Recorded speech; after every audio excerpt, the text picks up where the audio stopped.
پاک افغان کشیدگی، افغان طالبان حکومت اور پاکستان کے درمیان عارضی جنگ بندی میں توسیع۔ سفارتی ذرائع کے مطابق جنگ بندی کو دوحہ میں مذاکرات کے اختتام تک بڑھا دیا گیا۔ عارضی جنگ بندی میں توسیع افغان طالبان حکومت کی درخواست پر کی گئی۔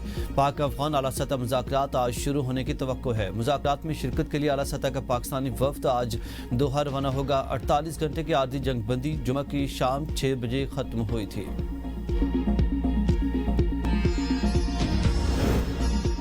افغان سرزمین سے پاکستان پر حملے، افغان شہریوں کا ملوث ہونا اور افغانستان سے دراندازی کی کوششیں تشویشناک ہیں۔ وزیراعظم کی زیر صدارت اعلیٰ سطح کا اجلاس، مہاجرین کی جلد واپسی یقینی بنانے کا فیصلہ۔ اجلاس میں فیلڈ مارشل عاصم منیر کی بھی شرکت۔ وزیر اعلیٰ خیبر پختونخوا سہیل آفریدی شریک نہ ہوئے۔ صوبائی وزیر خزانہ مزمل اسلم نے نمائندگی کی۔ اجلاس سے خطاب کرتے ہوئے شہباز شریف نے مزید کہا کہ فیلڈ مارشل عاصم منیر کی قیادت میں افواج پاکستان نے حملوں کو پسپا کیا۔ دہائیوں سے مشکلات میں گھرے افغانستان کی پاکستان نے ہر مشکل وقت میں مدد کی۔ دہشت گردی کے خلاف جنگ میں ہزاروں قیمتی جانوں، اربوں ڈالر کا معاشی نقصان اٹھایا۔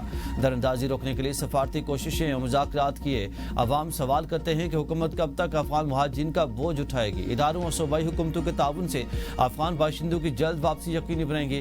اجلاس کو بتایا گیا کہ ملک میں مقیم افغان باشندوں کی مرحلہ وار واپسی کا عمل جاری ہے اور اب تک 15 لاکھ کے قریب افغان باشندوں کو واپس بھیجا جا چکا ہے۔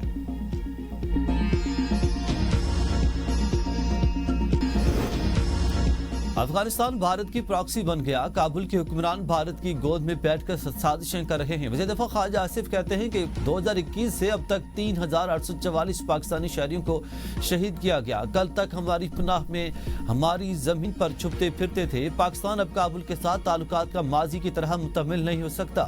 پاک سرزمین پر بیٹھے تمام افغانیوں کو اپنے وطن جانا ہوگا۔ کابل میں ان کی اپنی حکومت ہے۔ اسلامی انقلاب آئے 5 سال ہو گئے۔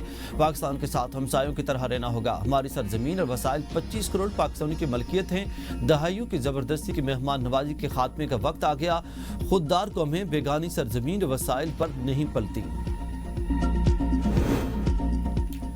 وزیر اعلیٰ سہیل آفریدی کا وفاق کو انکار، بانی پی ٹی آئی سے پالیسی گائیڈ لائنز لیے بغیر وزیراعظم کے اجلاس میں شرکت عوامی مینڈیٹ کی توہین ہوگی۔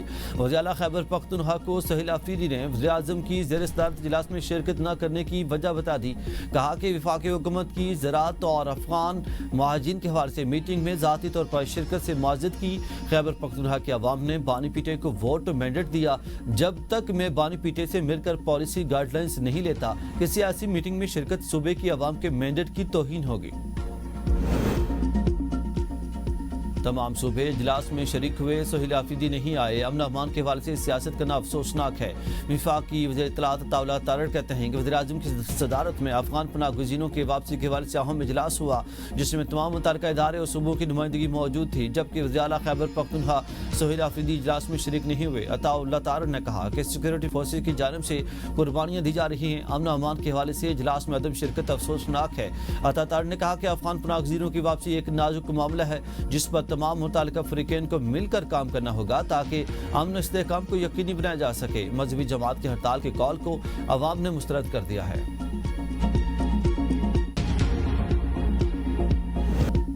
پنجاب حکومت نے تحریک لبیک پر پابندی لگانے کی منظوری دے دی۔ محکمہ داخلہ پنجاب کی جانب سے وفاق کو مراسلہ ارسال۔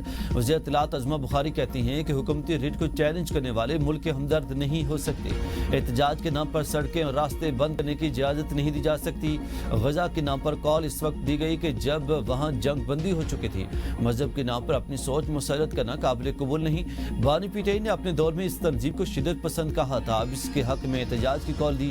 کوئی بھی حکومت ہو، لاشوں کو چھپایا نہیں جا سکتا۔ پنجاب میں کوئی نیا اسلحہ لائسنس جاری نہیں ہوگا۔ غیر قانونی اسلحہ رکھنے پر دہشت گردی ایکٹ کے تحت مقدمہ درج ہوگا۔ کسی کے پاس غیر قانونی اسلحہ موجود ہے، وہ 1 ماہ میں حکومت کے پاس جمع کرائے۔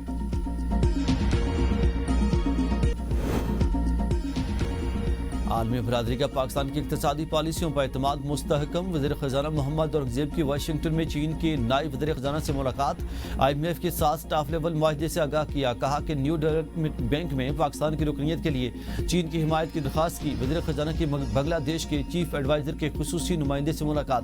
دونوں ملکوں کے درمیان علاقائی معاشی تعاون کو فروغ دینے کے عزم کا اعادہ۔ جاپان بینک برائے بین الاقوامی تعاون کے گورنر سے ملاقات میں ریکارڈنگ منصوبے کے لیے قرض دہندگان کے گروپ میں شمولیت کے باضابطہ اعلان کو سراہا۔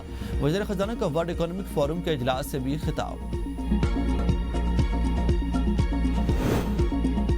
فرسٹ ویمن بینک کی نجکاری متحدہ عرب امارات کی انٹرنیشنل ہولڈنگ کمپنی اور حکومت پاکستان کے درمیان معاہدہ طے پا گیا. وزیر اعظم کہتے ہیں کہ فرسٹ ویمن بینک کی نجکاری بارش کا پہلا قطرہ ہے. G2G فریم ورک کے تحت طے پانے والا معاہدہ ایک اچھے سفر کا آغاز ہے. مزید منصوبے بھی پائپ لائن میں ہیں. جو سرکاری ملکیتی ادارے فعال طریقے سے کام نہیں کر رہے ان کی تنظیم میں نو کریں گے.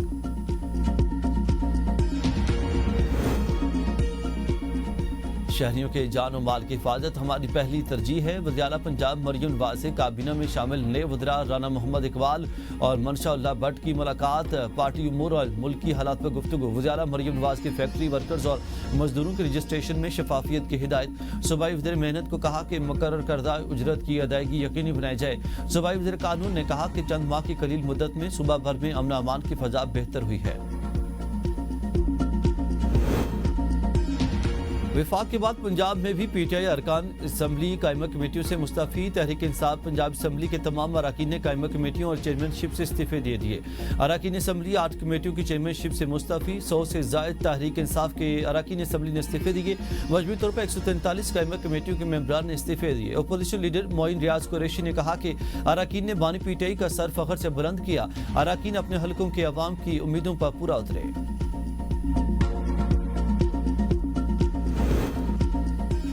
خیبر پختونخوا میں ایڈوائزری کونسل قائم نہیں کی جا رہی. بانی پی ٹی آئی نے ایسی کوئی ہدایت نہیں دی. سلمان اکرم راجہ کہتے ہیں کہ اڈیالہ جیل میں بانی سے 3 گھنٹے لمبی ملاقات ہوئی.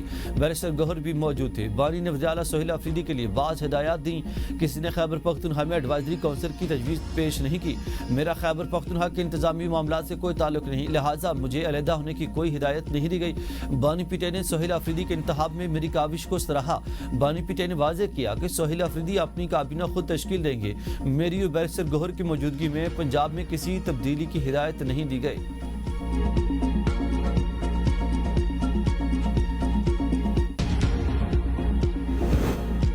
وزیر اعلیٰ سہیل آفریدی کا بانی پی ٹی آئی سے ملاقات کے لیے چیف جسٹس کو خط. سپرنٹینڈنٹ اڈیالہ جیل اور وزارت داخلہ کو وزیر اعلیٰ کے پی کی بانی پی ٹی آئی سے ملاقات کرانے کی ہدایت دینے کی استدعا.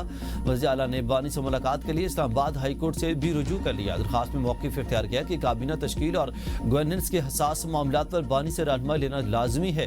وزیر داخلہ اور محکمہ داخلہ پنجاب کو ملاقات کے لیے پہلے ہی درخواست دی جا چکی ہے. بانی پی ٹی آئی سے فوری ملاقات کی اجازت دی جائے.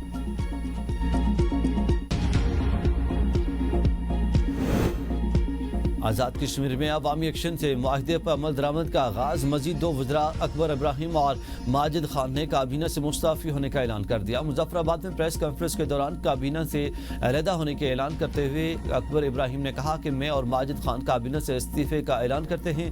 ریاست کے حالات خراب کیے گئے اور پس پردہ کچھ اور تھا. انوار حق کے ساتھ مزید چلنا اس ریاست کے ساتھ ظلم ہوگا. پیر مظہر سعید پہلے ہی مستعفی ہو چکے. مہاجرین وزراء نے جوائنٹ ایکشن عوامی کمیٹی کی 12 مخصوص نشستوں کے خاتمے کی تجویز غیر آئینی قرار دے دی. وزیر اعظم شہباز شریف کو خط میں لکھا کہ یہ نشستیں 1947 سے مہاجر خاندانوں کی نمائندگی کرتی ہیں. کشمیر کاز کی اساس کمزور کرنے کی کوشش ناقابل قبول ہے. آزاد حکومت کی بنیاد ریاست کے تمام حصوں کی نمائندگی پر رکھی گئی تھی. مہاجرین وزراء کا وزیر اعظم شہباز شریف سے کشمیری مہاجرین کی آئینی نمائندگی کے تحفظ کا مطالبہ. ہم نوجوانوں اور ریاست کے درمیان فاصلے کم کرنا چاہتے ہیں. وزیر اعلیٰ بلوچستان میر سرفراز بگٹی کہتے ہیں کہ پرائمری سے اعلیٰ تعلیم تک طلباء کو اسکالرشپ فراہم کی جائے گی. طلباء کے لیے دنیا کی 200 معیاری جامعات کے دروازے کھول دیے ہیں. سویلین شہداء اقلیتوں اور ٹرانسجینڈرز کے لیے بھی خصوصی اسکالرشپ پروگرام شروع کیا. بے نظیر اسکالرشپ پروگرام صوبے کی تاریخ کا سب سے بڑا تعلیمی پروگرام ہے. بلا سود قرضہ پروگرام ایک انقلابی قدم ہے. وزیر اعلیٰ سے سابق وزیر قمر زمان قاہرہ کی ملاقات. باہمی دلچسپی کے امور صوبے کے مجموعی صورتحال پر تفصیلی تبادلہ خیال کیا گیا. اسلام آباد و گردرماہ میں زلزلے کے جھٹکے. مانسہرہ بٹگرام پشاور سوات بونیر مالاکنڈ چترال گلگت بلتستان کے مختلف علاقوں میں بھی زلزلے کے جھٹکے. ریکٹر اسکیل پر زلزلے کی شدت 5.6 محسوس کی گئی. زلزلے کا مرکز کو ہندوکش افغانستان میں تھا. اسلام آباد ہائی وے اور راولپنڈی مری روڈ پر بدترین ٹریفک جام. گاڑیاں گھنٹوں ٹریفک میں پھنسی رہیں. فیض آباد سے 6 روڈ تک گاڑیوں کی لمبی قطاریں. شہریوں کو شدید مشکلات کا سامنا. فیض آباد فلائی اوور سے اسلام آباد میں مری جانے والی ٹریفک مکمل طور پر بند. متبادل راستوں پر بھی ٹریفک کا دباؤ. موٹر سائیکل سواروں کو بھی مشکلات. بدترین صورتحال کے بعد شہری کئی گھنٹے تک ٹریفک جام میں پھنسے رہے.